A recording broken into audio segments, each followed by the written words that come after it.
ശരിക്കും പറഞ്ഞാൽ ഇവിടെ വിശ്വാസത്തിനെതിരാണ് നടക്കുന്നത്.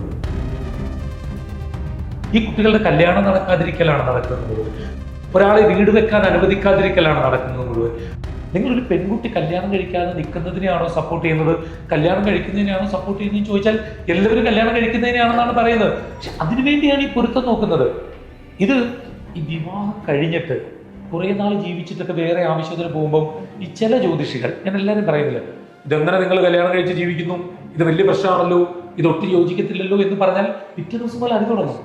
കാരണം അവരുടെ മനസ്സിൽ ഇതിങ്ങനെ പതിയും. ഒരു വിശ്വാസിയാണെങ്കിൽ അത് കറക്റ്റായിട്ട് അവരുടെ മനസ്സിൽ ഇത് വല്ലാണ്ട് നെഗറ്റീവായിട്ട് പതിയും. പിന്നെ അവർക്ക് മുമ്പോട്ട് ജീവിക്കാൻ കഴിയും. ചെറിയ കാര്യങ്ങൾക്ക് പോലും ഞങ്ങൾ ചേരാത്തവരായതുകൊണ്ടാണ് എന്നുള്ളൊരു തോന്നലേക്ക് മാറുന്നത്. അതെ, അങ്ങനെ ഒരു വഴക്കുണ്ടാകാത്തൊരു ജീവിതമില്ല.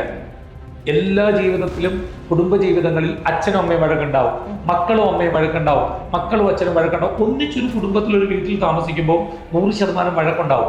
ആ വഴക്കുകളെ ഇത് മുൻവിധിയോടുകൂടി നമ്മൾ സമീപിച്ചാൽ പിന്നെ ആ വഴക്കിന് നമുക്ക് കോംപ്രമൈസ് ചെയ്യാൻ സാധിക്കില്ല. പിന്നെ ഒരാളുടെ ക്യാരക്ടറുണ്ട്, അത് ചേഞ്ച് ചെയ്യാനൊന്നും പറ്റില്ല, അവർക്ക് തന്നെ പറ്റുള്ളൂ. പുറത്തിരുന്നുകൊണ്ട് ഒരാളെ സംബന്ധിച്ച് അതേസമയം ആ ക്യാരക്ടർ അവർ മനസ്സിലാക്കിയാൽ വേണമെങ്കിൽ അവർക്കത് ചേഞ്ച് ചെയ്യാൻ സാധിക്കും. ശരിക്കും ശരിക്കും പറഞ്ഞത് തന്നെയാണ് അതിൻ്റെ കറക്റ്റ്. ഇത് നമ്മളിൽ കോൺഫിഡൻസ് ഉണ്ടാക്കാൻ വേണ്ടി നമ്മൾ പറയുന്നൊരു കാര്യമാണ്. അത് അങ്ങനെ തന്നെ പോകണം.